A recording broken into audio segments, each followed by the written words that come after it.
कैसे हैं बच्चों आप लोग। तो आज हम लोग एक नया चैप्टर स्टार्ट करने जा रहे हैं, chapter number 6, the crisis of democratic order. Clear. So ये चैप्टर ऑल अबाउट आपका चैप्टर नंबर 6 है, क्लास 12th पॉलिटिकल साइंस का, और इस चैप्टर का नाम है क्राइसिस ऑफ डेमोक्रेटिक ऑर्डर। इसमें हम बेसिकली इमरजेंसीज के बारे में पढ़ेंगे, कैसे इमरजेंसी को लगाया गया और क्या क्या चीज़ें थी हमारे। ठीक है, तो उसी चीज़ के बारे में हम लोग इस पूरे चैप्टर में पढ़ने वाले हैं। सो बिना लेट करे let's start this all about the chapter the crisis of this is all about chapter crisis of the year of democracy was suspended. Why it is called as a year? Because 5th of June 1975 में क्या लगाया गया था, emergency को impose किया गया था। और इमरजेंसी को इम्पोज डिक्लेयर किसके द्वारा किया गया था बेटा? प्रेसिडेंट के द्वारा। तो प्रेसिडेंट के द्वारा डिक्लेयर किया गया था on the recommendation of prime minister. Who was the prime minister at that time? Indira Gandhi. तो Indira Gandhi was the prime minister at that time, और उनके रिकमेंडेशन पे क्या किया गया था? इमरजेंसी को लगाया गया था। तो जब इमरजेंसी को लगाने का मतलब क्या है? सारी की सारी पावर किसके हैंड में आ जाएगी? सेंट्रल गवर्नमेंट के अंदर रहेगी। इट मीन्स प्राइम मिनिस्टर के हाथ में आ जाएगी। स्टेट गवर्नमेंट की सारी पावर आएगी, सेंट्रल गवर्नमेंट की सारी पावर सेंट्रल गवर्नमेंट के हाथ में आ जाएगी। तो अल्टीमेटली इसीलिए इस चैप्टर का इस टॉपिक का नाम हेडिंग है क्या है? Democracy was suspended. क्योंकि जब फेडरलिज्म ही नहीं रहेगा, जब लोगों के पास पावर ही नहीं रहेगा, तो हमारी डेमोक्रेसी ऑलमोस्ट खत्म हो जाएगी। इसीलिए इस टॉपिक का पूरा नाम क्या है? डेमोक्रेसी वॉज सस्पेंडिंग, और what we called as the crisis of democracy order. Now इस पूरे चैप्टर में हम 2-4 चीज़ों के ऊपर बात करेंगे। सबसे पहले बात करेंगे why emergency was imposed. Second, जब इमरजेंसी को इम्पोज किया गया उसका एक्चुअल मतलब होता क्या है। तीसरी चीज़, कॉन्सिक्वेंसेस क्या हुए पार्टी पॉलिटिक्स में, कि जो मल्टी पार्टी सिस्टम था क्या वो मल्टी पार्टी सिस्टम खत्म हो गया? क्या सिर्फ कांग्रेस जो थी वो पावर में थी, या क्या अपोजिशन वाले जो जितने भी लोग थे उनका क्या हुआ? क्या उनको हमने जेल में डाल दिया था, या क्या हुआ था? तो क्या क्या चीज़ें थी वो सब इसमें पढ़ेंगे।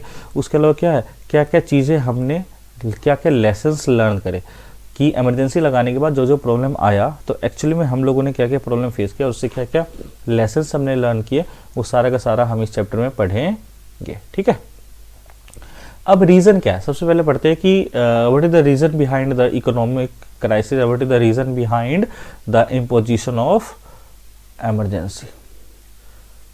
तो रीजन फॉर इमरजेंसी, सबसे पहले देखो जब 1971 का इलेक्शन हुआ था, 1971 के इलेक्शन में एक स्लोगन दिया गया था, गरीबी हटाओ। गरीबी हटाओ का स्लोगन किसने दिया था बेटा? इंदिरा गांधी ने दिया था। इंदिरा गांधी ने स्लोगन दिया गरीबी हटाओ का, जिसका रिमूव पॉवर्टी, बट एक्चुअली में क्या होता वो अच्छे से हो नहीं पाया। अब गरीबी हटाओ का हुआ नहीं, उसके अलावा बहुत सारे इंटरनेशनल फैक्टर्स भी थे जो हमारी इकोनॉमिक क्राइसिस को क्या कर रहे थे? फ्यूल कर रहे थे। फ्यूल करने का मतलब क्या? हमारी इकोनॉमिक क्राइसिस को बढ़ा रहे थे। ठीक है, तो वो सारी प्रॉब्लम्स को देखेंगे, क्या क्या हमारी प्रॉब्लम्स थी जिसके कारण हमारा देश जो था वो इकोनॉमिक बैकवर्ड हो गया। क्लियर। तो ये हमारे रीजंस है कि this is the reasons that what are the reason behind the imposition of, और economic reason behind the imposition of emergency. देखो 3 अलग अलग रीजन है। सबसे पहला इकोनॉमिक पढ़ेंगे,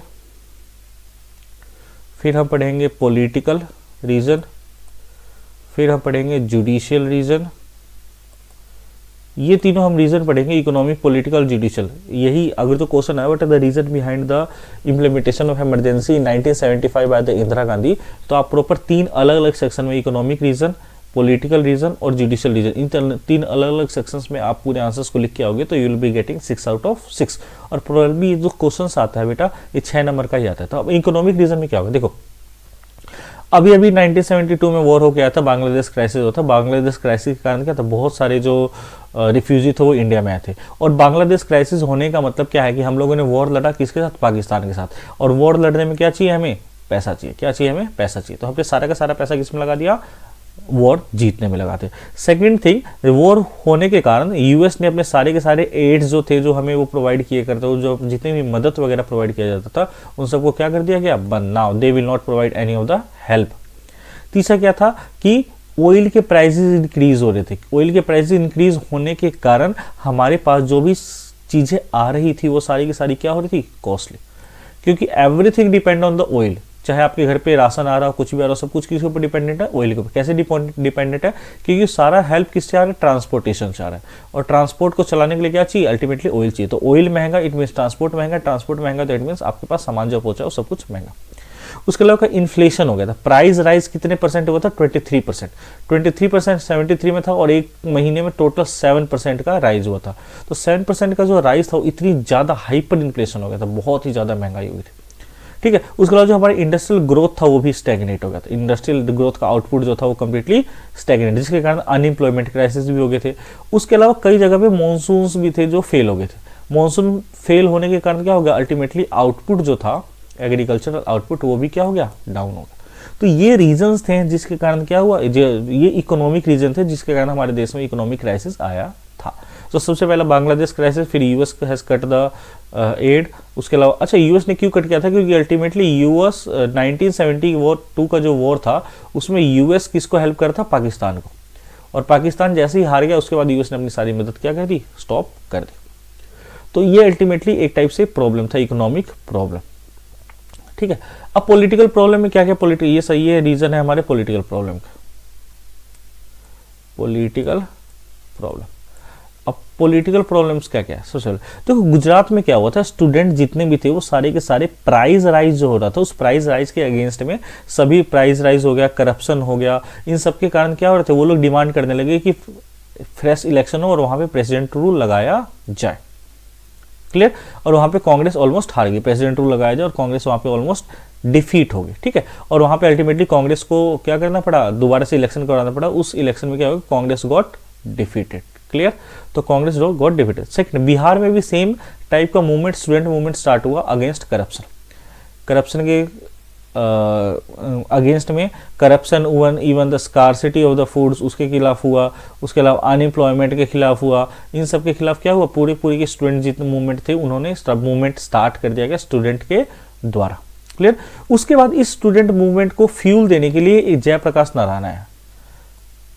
कौन है? जयप्रकाश नारायण। इन्होंने नारा दिया किसका? टोटल रिवॉल्यूशन का। इन्होंने पहली बात तो बिहार के मूवमेंट को लीड किया। क्या किया? लीड किया। लीड करने का मतलब he became the leader of the Bihar movement. और इन्होंने एक कंडीशन लगाया कि हमें मूवमेंट करना, बट हमें किस बेसिस पे करना? Non violent, because he was the follower of Mahatma Gandhi. So he want that कि हमारा जो मूवमेंट है वो बिल्कुल ही वायलेंट ना हो, बिल्कुल नॉन वायलेंट तरीके से हम इस मूवमेंट को चले। इन्होंने टोटल मूवमेंट को हिंदी में बोलते हैं संपूर्ण क्रांति।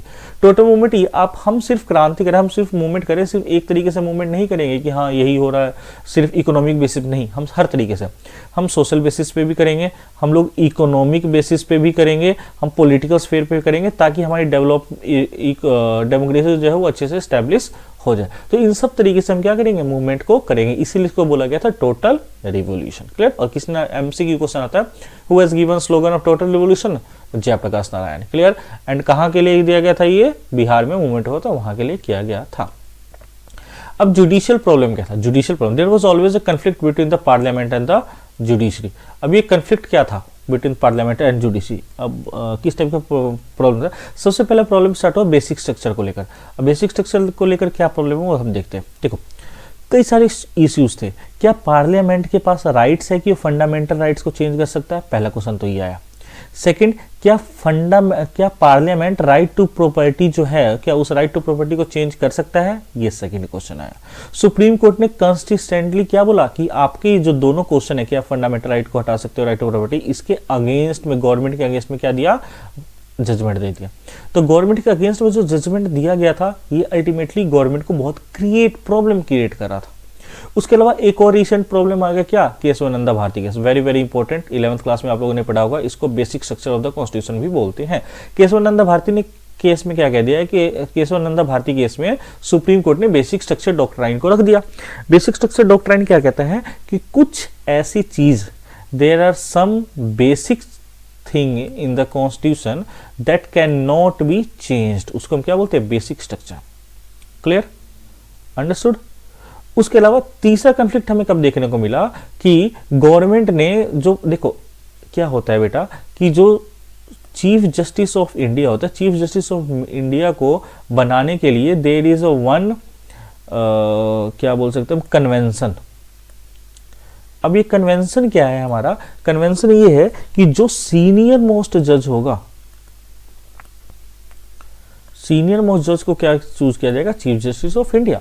बट क्योंकि यहाँ पे जुडिशरी और पार्लियामेंट में प्रॉब्लम चल रहा था अल्टीमेटली, उस टाइम पे क्या किया गया कि जो जस्टिस ए.एन. रॉय थे, जस्टिस ए.एन. रॉय जो थे, इनको क्या बना दिया गया, चीफ जस्टिस ऑफ इंडिया बनाया गया। और इनको कैसे बनाया गया, चीफ जस्टिस ऑफ इंडिया। तो इनके ऊपर 3 जज थे, देखो टोटल 1 2 3, 1 2 3, इन 3 को छोड़ के चौथे नंबर जो ए.एन. रॉय थे, इनको इन तीनों को हटाते हुए चौथे नंबर को क्या बना देगा, चीफ जस्टिस ऑफ इंडिया। इसके खिलाफ प्रोटेस्ट करते हुए जितने भी ये 3 सीनियर मोस्ट जज थे, इन तीनों ने क्या कर दिया, रिजाइन दे दिया। क्या दे दिया, रिजाइन। तो ये सारे जितने भी हैं, उसके बाद ये सब क्या, ये केसेस क्या शो करते हैं कि ultimately there was nothing good between the parliament and the judiciary. ठीक है, समझ गए। इवन प्राइम मिनिस्टर उस टाइम की इंदिरा गांधी, उन्होंने कह दिया कि there should be a committed judiciary. Committed judiciary का मतलब क्या होता है बेटा, कि उनका कहने का मतलब क्या है कि जो भी एग्जीक्यूटिव बोले, जो भी एग्जीक्यूटिव बोले, उस एग्जीक्यूटिव को मानना पड़ेगा, किसको, जुडिशरी को। क्यों माने भाई, हाँ जी क्यों माने, क्योंकि जुडिशरी को हर बात माननी चाहिए, किसकी, प्राइम मिनिस्टर की और एग्जीक्यूटिव की। ऑल दो हमारे 3 ऑर्गन्स ऑफ द गवर्नमेंट है, legislative, executive and judiciary. Clear. तो जुडिशरी हमारा बिल्कुल सेपरेट ऑर्गन है, बट ये चाहती थी, हमारी प्राइम मिनिस्टर चाहती थी कि ये बिल्कुल कमिटेड जुडिशरी, जो बोला जाए प्राइम मिनिस्टर के द्वारा वो सारा का सारा माना जाए, एग्जीक्यूटिव की सारी बात को माना जाए। तो ये तीसरी रीजन है जिसके कारण हम कह सकते हैं कि there was a conflict between हुआ। क्लियर। अब ऐसा क्या इमीडिएट स्टैंड था जिसके द्वारा हम कह सकते हैं कि कंप्लीट क्राइसिस आना स्टार्ट हो गया, वर्डिक्ट एंड अ रैली। देखो सबसे पहला कन्फ्रंटेशन स्टार्ट हुआ जून 1975 में। अभी कन्फ्रंटेशन क्या हुआ, सबसे पहले देखो 12 जून 1975 को क्या हुआ, इलाहाबाद के जस्टिस जगमोहन लाल सिन्हा ने, इलाहाबाद के जस्टिस जगमोहन लाल सिन्हा ने, इन्होंने क्या कर दिया कि प्राइम मिनिस्टर का जो इलेक्शन है उसको क्या, इलेक्शन को क्या डिक्लेयर कर दिया गया, the election has declared null and void. इसका मतलब क्या है कि इलीगल डिक्लेयर कर दिया, इनवैलिड डिक्लेयर कर दिया। क्या डिक्लेयर कर दिया, इनवैलिड डिक्लेयर करने का। और किस बेसिस पे इनवैलिड डिक्लेयर किया, इनवैलिड डिक्लेयर किया कि इन्होंने गवर्नमेंट के सर्वेंट्स का यूज किया है कैंपेनिंग में। देखो इलेक्शन के टाइम पे हम कोई भी प्राइम मिनिस्टर कितना ही बड़ा क्यों ना हो, वो गवर्नमेंट की मशीनरीज को यूज नहीं कर सकता इलेक्शन के टाइम पे।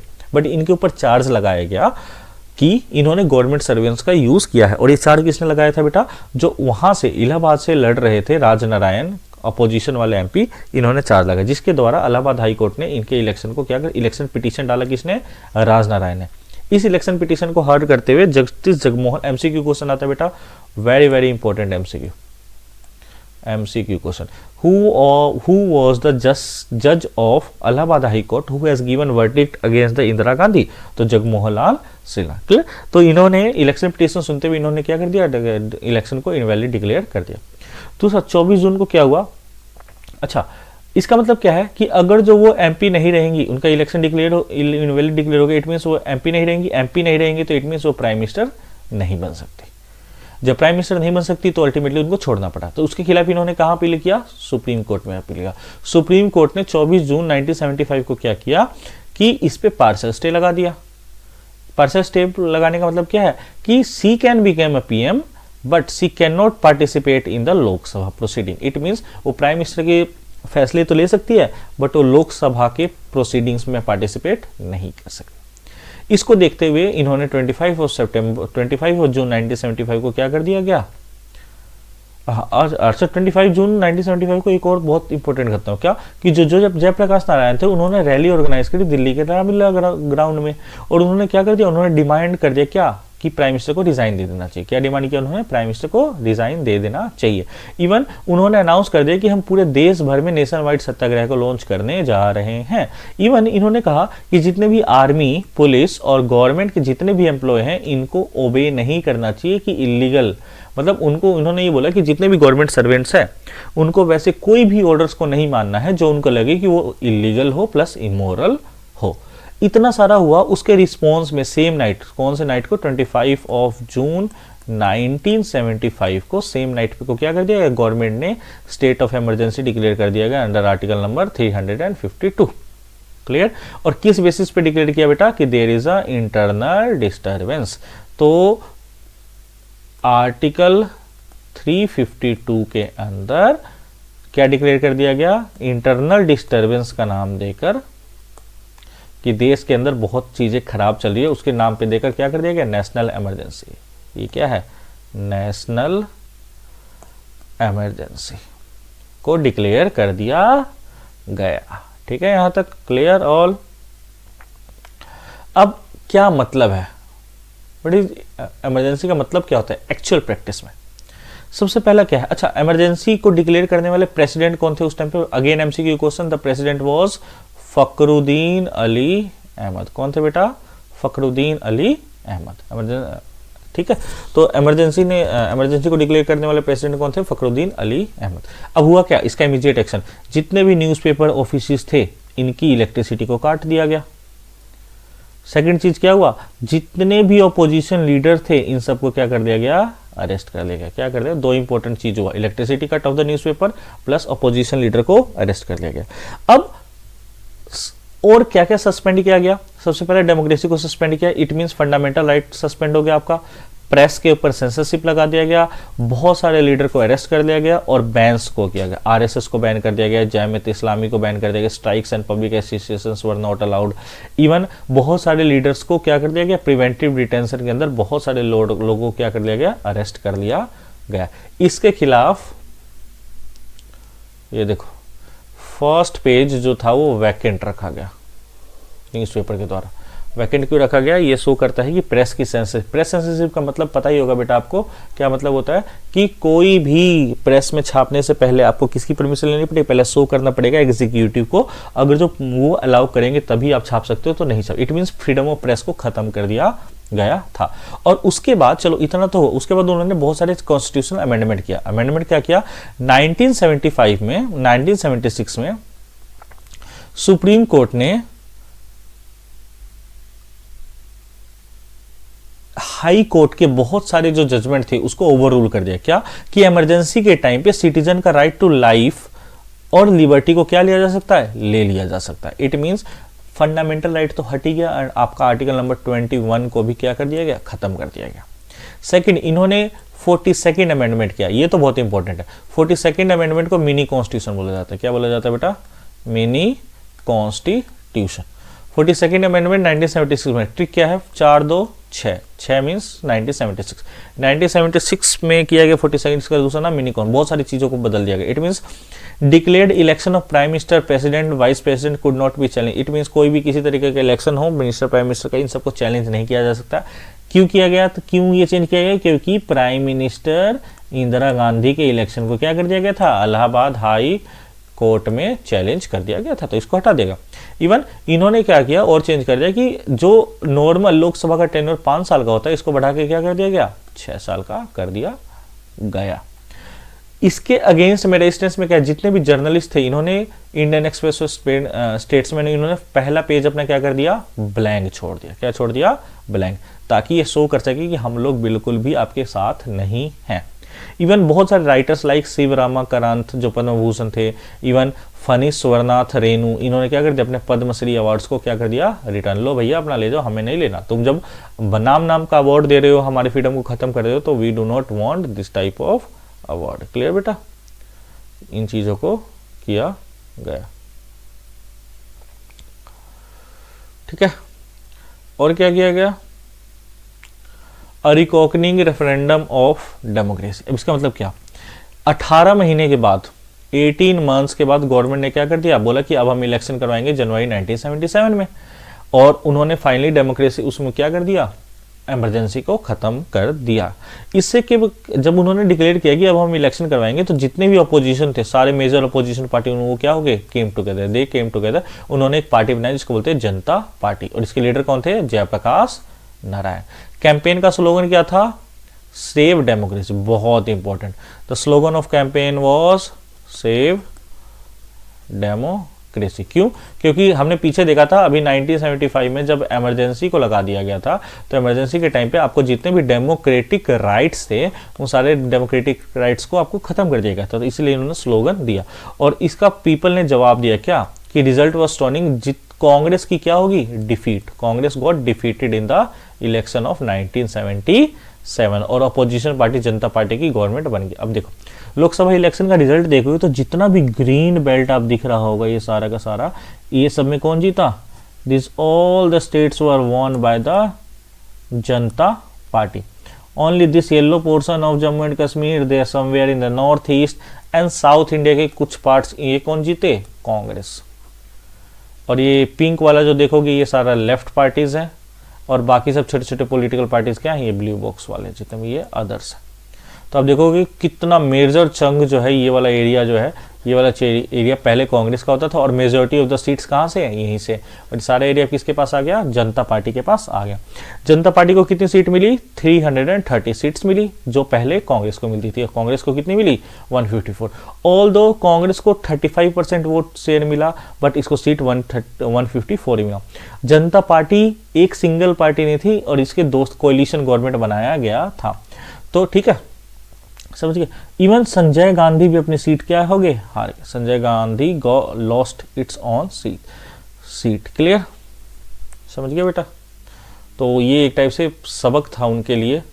बट अल्टीमेटली हुआ क्या? ये जो अलायंस बनाया गया था जनता गवर्नमेंट के द्वारा, ये बहुत ही अनस्टेबल अलायंस था। कैसा था बेटा? Unstable alliance. पावर स्ट्रगल रहा। ये कई बार मोरारजी देसाई प्राइम मिनिस्टर बन जाते थे, कई बार चरण सिंह प्राइम मिनिस्टर बन जाते थे, कई बार जगजीवन राम प्राइम मिनिस्टर बन जाते थे। और इनकी गवर्नमेंट 18 ही महीने में क्या होगी? कोलैप्स डाउन होगी। 18 महीने में ही जो कोलैप्स हुई, उसके बाद चरण सिंह की गवर्नमेंट बनी है। चरण सिंह को सपोर्ट किसने कर दिया? कांग्रेस ने सपोर्ट किया। और वो भी गवर्नमेंट कितने महीने चली? बस 4 महीने चली। 1980s में दोबारा इलेक्शन हुआ और दोबारा के दोबारा फिर क्या जनता गवर्नमेंट को वोटर ने फिर से जनता गवर्नमेंट को वोटर ने पनिश किया। उसके बाद दोबारा कौन सी गवर्नमेंट आ गई बेटा? कांग्रेस की गवर्नमेंट दोबारा आ गई। ठीक है। इंदिरा गांधी दोबारा 1980 के इलेक्शन में इंदिरा गांधी जीती। तो 1971 के बाद अगेन ग्रैंड विक्ट्री। इस बार जो जीती वो 353 सीट्स के साथ जीती। देखो पिछली बार से भी ज़्यादा सीट्स। अब ये कार्टून बहुत अच्छा है। इधर सारे के सारे जनता पार्टी और इधर अकेले इंदिरा गांधी। और ये देख रहे होगे कि इनके हाथ में झाड़ू है और ये क्या करे? Sweeping the post. सारी की सारी इलेक्शन जीत गए। क्लियर? तो लगा क्या कि जितने भी इस इलेक्शन से 2 साल का जो गवर्नमेंट बनी जनता पार्टी, इससे क्या सीखा गया कि अगर जो आपकी अनस्टेबल गवर्नमेंट है और आप ऐसा पावर के लिए लड़ाई कर रहे हो तो अल्टीमेटली आपको वोटर क्या कर देगी? रिजेक्ट कर देगी। ठीक है। कांग्रेस धीरे धीरे अम्ब्रेला पार्टीज बनती चलेगी, चाहे कितनी भी अलग टाइप की आइडियोलॉजी हो, उन सबके जितने भी अलग लीडर्स हो सब कांग्रेस के अंदर ही रहते चले गए। तो अपोजिशन पार्टी का जो स्ट्रेटेजी था नॉन कांग्रेसिज्म का, वो कंप्लीटली क्या हो गया? फेल हो गया। क्या हो गया बेटा? फेल हो गया। ठीक है। अब 3 लेसन लर्न किया हमने, बहुत important, again important. What are the lessons that we have learn from the emergency? सबसे पहला लेसन कि कॉन्स्टिट्यूशनल सेफगार्ड को रेक्टिफाई किया गया। इट मींस जो इमरजेंसी का ग्राउंड था पहले, इंटरनल डिस्टर्बेंस, इस ग्राउंड को हटा करके अब नया वर्ड डाल दिया गया उसमें, क्या? Armed rebellion. क्या डाला गया? Armed rebellion. कि अब इंटरनल डिस्टर्बेंस आप कह के नहीं सकते, अगर जो आर्म्ड रेबिलियन होगा तो ही इमरजेंसी को लगाया जाएगा, नहीं तो नहीं जाएगा। सेकंड चेंजेस करा गया कि अब अगर जो प्रेसिडेंट इमरजेंसी को प्रोक्लेम कर रहे हैं तो उनको एडवाइस लेनी पड़ेगी। किसकी एडवाइस लेनी पड़ेगी? एडवाइस सभी यूनियन कैबिनेट के मिनिस्टर्स की लें। पहले क्या था कि प्राइम मिनिस्टर अगर जो दे बोल दे कि भैया लगा दो, ओरली बोल दिया फोन करके, हेलो हाँ जी भाई साहब मैं चाहती हूँ कि आप इमरजेंसी लगा दो, और उन्होंने लगा दिया। पर अब क्या था? अब जितने भी कैबिनेट के मिनिस्टर्स होंगे, कैबिनेट के मिनिस्टर्स अब रिटर्न में देंगे। किस में देंगे?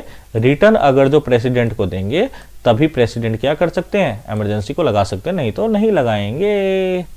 सेकंड लेसन हमने लर्न किया कि जुडिशरी क्या है? अल्टीमेटली क्या आपका प्रोटेक्टर बनेगी सिविल लिबर्टीज में। ठीक है। तो बहुत सारे एक्टिव रोल लिया ताकि उनके फंडामेंटल राइट्स को बचाया जा सके। तीसरा क्या है कि अल्टीमेट पावर कौन है? हमारे वोटर। कौन है हमारे अल्टीमेट पावर? वोटर। वोटर के बिना कोई नहीं होगा।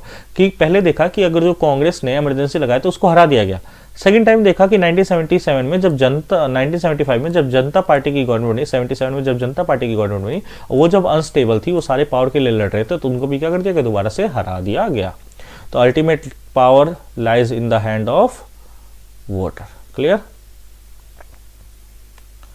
ठीक है, ये देखो बहुत इंपॉर्टेंट टॉपिक है, लास्ट टॉपिक है, test of the today is India independence day. Today is India's independence, don't let the lights go out on the Indian democracy. ठीक है, और एक और चीज़ है, मैं आपको इमरजेंसी के कुछ और चीज़ें बताना चाहता था कि 3 टाइप की इमरजेंसी होती है। एक होती है नेशनल इमरजेंसी, दूसरी होती है स्टेट इमरजेंसी, और तीसरी होती है फाइनेंशियल इमरजेंसी। ठीक है, नेशनल इमरजेंसी आर्टिकल 352 के अंदर लगाया जाता है। स्टेट इमरजेंसी 2 टाइप से लगता है, 356 एंड 365, एंड फाइनेंशियल इमरजेंसी के लिए आर्टिकल 360। नेशनल इमरजेंसी प्रेसिडेंट के द्वारा लगाया जाता है, और सारा का सारा पावर किसके हैंड में आ जाता है? सेंट्रल गवर्नमेंट के अंदर। और स्टेट गवर्नमेंट जो है, स्टेट गवर्नमेंट डिसॉल्व हो जाती है, डिसॉल्व नहीं होती बेटा, सॉरी, स्टेट गवर्नमेंट डिसॉल्व नहीं होती, स्टेट गवर्नमेंट की सारी पावर किसके पास आ जाती है? Central government. 356 क्या कहता है कि अगर जो सेंट्रल गवर्नमेंट का अगर जो आप स्टेट को कॉन्स्टिट्यूशन के अकॉर्डिंग नहीं चला रहे, कॉन्स्टिट्यूशन के अकॉर्डिंग नहीं चला रहे, तो वहां पे प्रेसिडेंट रूल लगा दिया जाएगा, प्रेसिडेंट रूल लगा दिया जाएगा। 365 क्या कहता है कि सेंट्रल गवर्नमेंट ने स्टेट गवर्नमेंट को कोई ऑर्डर दिया, और वो ऑर्डर मानने से डिनाई कर देता है कि नहीं मानूंगा भाई, कर लो क्या करोगे, तो उस केस में भी क्या किया जाएगा? प्रेसिडेंट रूल को लगा दिया जाएगा। और financial emergency when there will be economic crisis, तो इकोनॉमिक क्राइसिस के टाइम पे क्या होता है? Financial emergency. तो ये 3 टाइप की इमरजेंसी है, तीनों की अलग अलग स्ट्रक्चर्स हैं। ठीक है, और तीनों को लगाता कौन है? प्रेसिडेंट ही लगाता है। कौन लगाता है बेटा? प्रेसिडेंट। तो बहुत ही इंपॉर्टेंट टॉपिक है बेटा आपके CBSE एग्जाम्स के लिए। 2026 में 6 नंबर का एक क्वेश्चन आएगा ही आएगा। ठीक है, अंडरस्टूड? सो प्लीज़ डू बार बार इन जितने भी स्लाइड्स के वीडियोस हैं, इसमें पूरा का पूरा चैप्टर है, इस सबको ध्यान से पढ़ो, और इनके पॉइंट्स ही आप कर लोगे तो वही सफिशिएंट है आपके लिए, इससे ज़्यादा आपको पढ़ने की ज़रूरत नहीं है। ये सारे कि क्यों लगाया गया, क्या लेसन सबने लर्न किया, क्या क्या हुआ इमरजेंसी के दौरान पे, ये सारी चीज़ें इसके अंदर ऑलरेडी कवर्ड हैं। तो गो थ्रू दैट, इसके अलावा कुछ पढ़ने का आपको जरूरत नहीं है, इतना कर लो, आपके पूरे के पूरे नंबर आ जाएंगे। ठीक है बेटा, thank you for watching, all the best for your exam.